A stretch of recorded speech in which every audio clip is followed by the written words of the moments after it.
Assalamualaikum warahmatullahi wabarakatuh.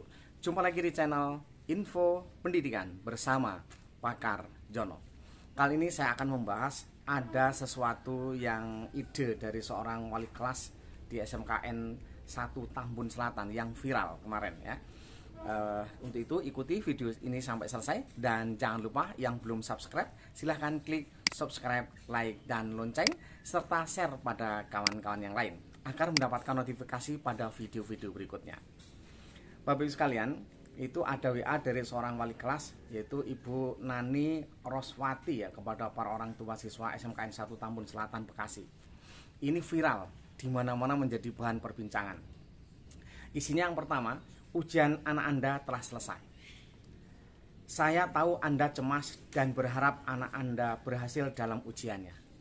Semua orang tentunya kan pengennya seperti itu gitu ya gitu. Tapi mohon diingat, di tengah-tengah para pelajar yang menjalani ujian itu ada calon seniman yang tidak perlu mengerti matematika. Nah, ini terjadi saya langsung merasakan pengalaman ini. Saya adalah orang matematika. Saya kebetulan suka matematika dan saya kuliah matematika dan saya akhirnya ke teknologi gitu ya.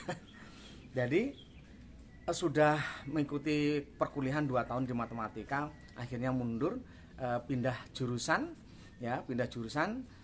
kemudian ngambil jurusan yang lain. Bahkan pada jurusan yang baru yang dia nilainya hampir semuanya A itu, dosennya pun masih mengatakan begini, Anda salah jurusan. Karena Anda adalah seharusnya masuk di di seni, jurusan seni. Karena apa? Memiliki bakat tersendiri.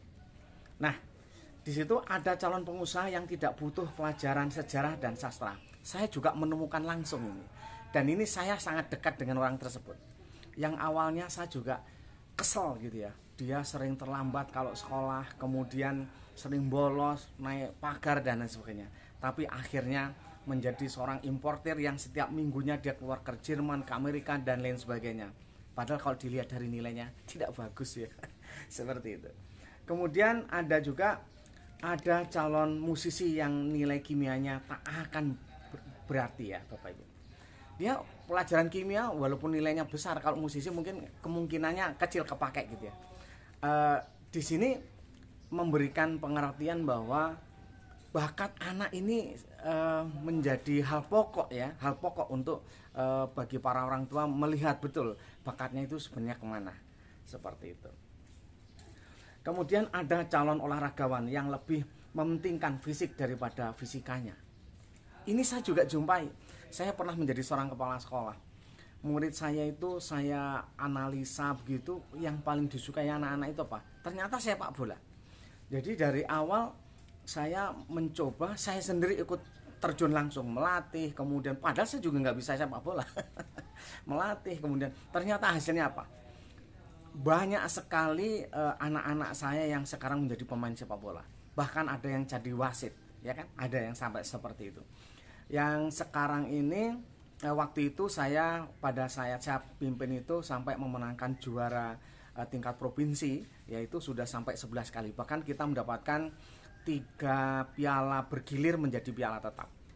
Karena memang bakat dia seperti itu. Kalau suruh belajar matematika memang susah gitu ya. Tapi sedikit demi sedikit kita bisa memberikan motivasi itu agar mereka mau belajar. Kemudian ada calon fotografer yang lebih berkarakter dengan sudut pandang art ya, berbeda dengan tentunya ilmu bukan dari sekolah ini. Artinya apa? Saya tetangga saya juga kemarin sudah masuk ke nasional untuk mengikuti lomba fotografer. Kalau dari pelajaran yang lain nggak bagus, tapi menjadi fotografer. Sekarang ini dia baru lulus SMK, yang memang dia suka betul dengan itu. Sehingga karya-karyanya, hasil fotoannya itu memang bagus sekali. Itu kemampuan. Kalau ditanya matematika mungkin juga sulit ya. Itu. Kemudian sekiranya anak Anda lulus menjadi seorang teratas atau hebat, tapi mohon jangan rampas rasa percaya diri dan harga diri mereka. Mereka punya anak saya sendiri itu saya berharap tadinya karena saya matematika, saya arahkan matematika, itu ternyata salah. Dan anak saya yang satunya ini dia ngambil jurusan kemarin kan karena saya berternak sapi gitu ya. Pikir saya biar bisa dilanjutkan nanti pada anak saya untuk usaha saya ini, saya daftarkan ke peternakan ya, apa namanya, S1 peternakan. Ternyata lulus bagus di perguruan tinggi negeri, tapi ternyata nggak mau pindah ke komputer yang di swasta karena memang yang keinginannya ke situ. Dan sekarang hasilnya alhamdulillah ya, saya tidak ngerti apa sebenarnya yang dikerjakan. Ternyata dia memiliki kemampuan yang berbeda dengan saya gitu. Dia membuat akun, kemudian membuat apalah seperti itu. Kemudian banyak yang tertarik dari dunia maya, dari berbagai penjuru di dunia ini, termasuk dari luar negeri. Beli akun anak saya itu dijual sehingga dia punya tabungan di rekening dia itu banyak gitu ya. Nah, ini menjadi berbeda, hal yang berbeda. Kemudian katakan saja tidak apa-apa, itu hanya sekedar ujian. Nah, maksudnya ketika ada ujian yang mungkin nilainya kecil, kemarin kalau kita Bapak Ibu lihat di TV juga ada kan, ya anak memang bakatnya beda-beda. Kalau dia paksakan harus matematika bagus ya belum tentu bisa, karena memang bakatnya bukan di situ gitu ya. Ini. Kemudian ada juga yang ya, anak itu diciptakan untuk sesuatu yang lebih besar lagi dalam hidup ini. Jadi apa ya, kita menghargailah kemampuan dan bakat anak itu seperti itu. Nah, di kurikulum Merdeka ini memang sekarang seperti itu. Anak itu mau dibawa kemana, diarahkan kemana, ya sesuai dengan bakatnya masing-masing. Sehingga kurikulum ini mengajarkan, mendorong semua pihak, baik kepala sekolah maupun guru juga sama, mengembangkan bakatnya anak. Anak jelas bakatnya bernyanyi, suruh main bola itu kan nanti main bola sambil bernyanyi kan, itu nggak akan menang gitu. Itu sulit ya kan, seperti itu. Nah, ini cukup menarik ya, seperti itu.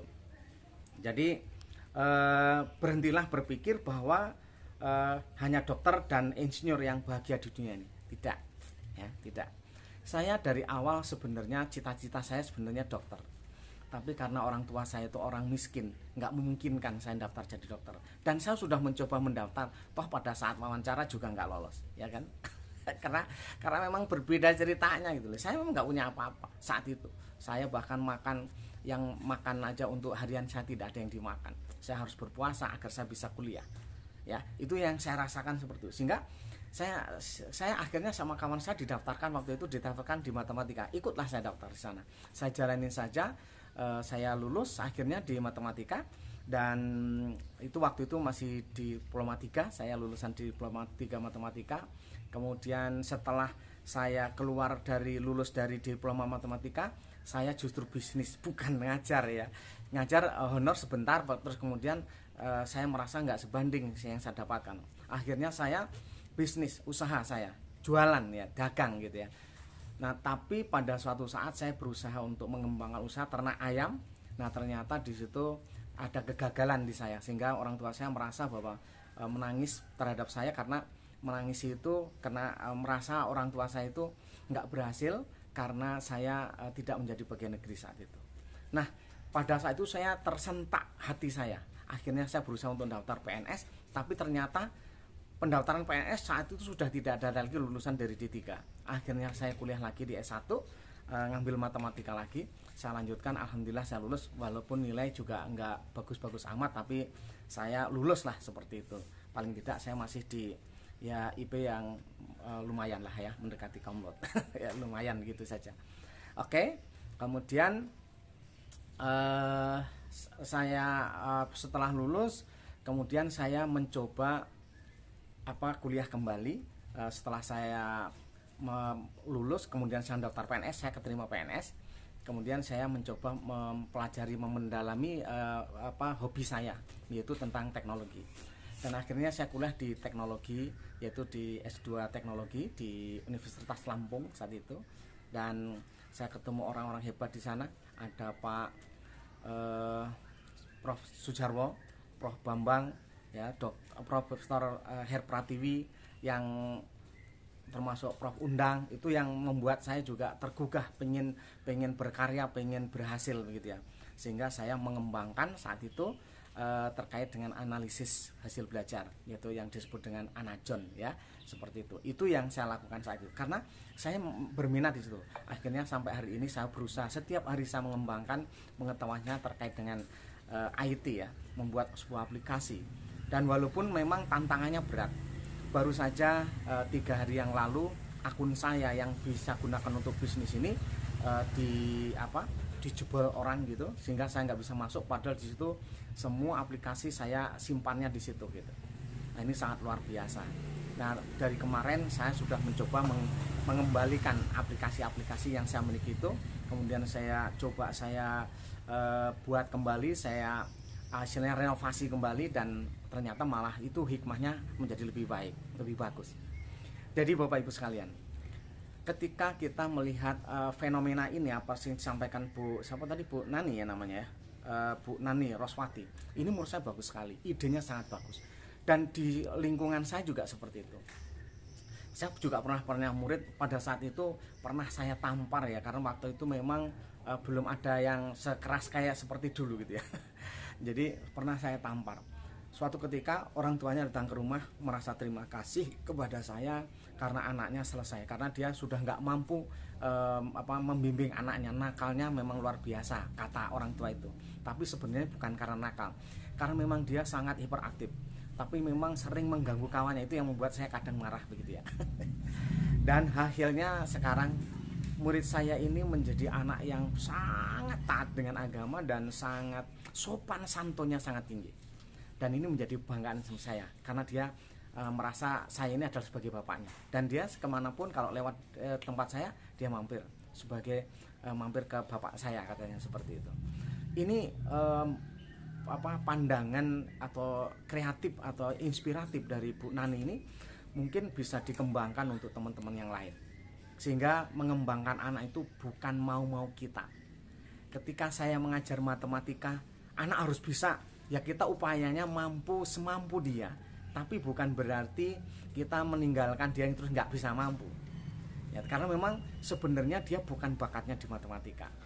Kemudian kalau kita toleh ya, anak murid saya yang berhasil sekarang, penghasilan dia ini juga bukan dari pendidikan sebenarnya, karena pengetahuan dia tentang IT, kemudian sekarang jadi YouTuber.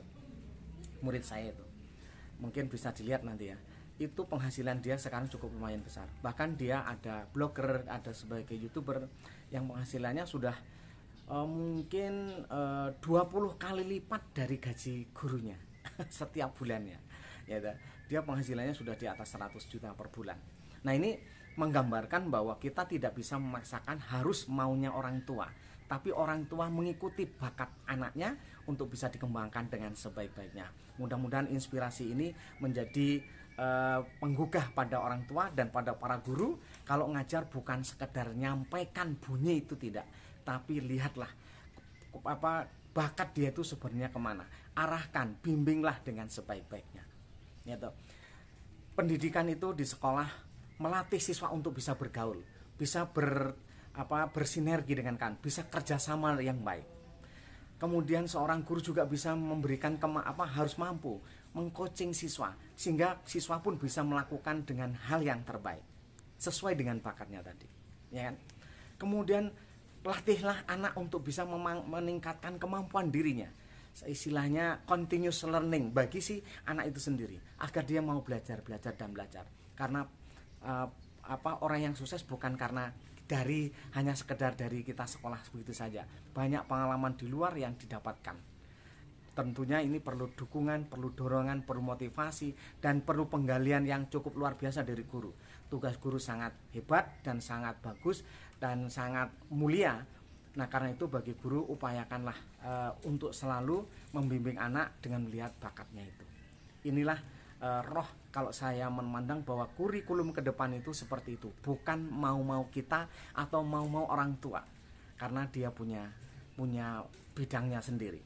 Dulu kita sangat sulit sekali untuk mempelajari IT. Sekarang anak istilahnya baru lahir aja sudah berhadapan dengan IT, sehingga dia hari demi hari selalu dia bertemu dengan IT, dan dia tidak mau belajar dengan IT itu.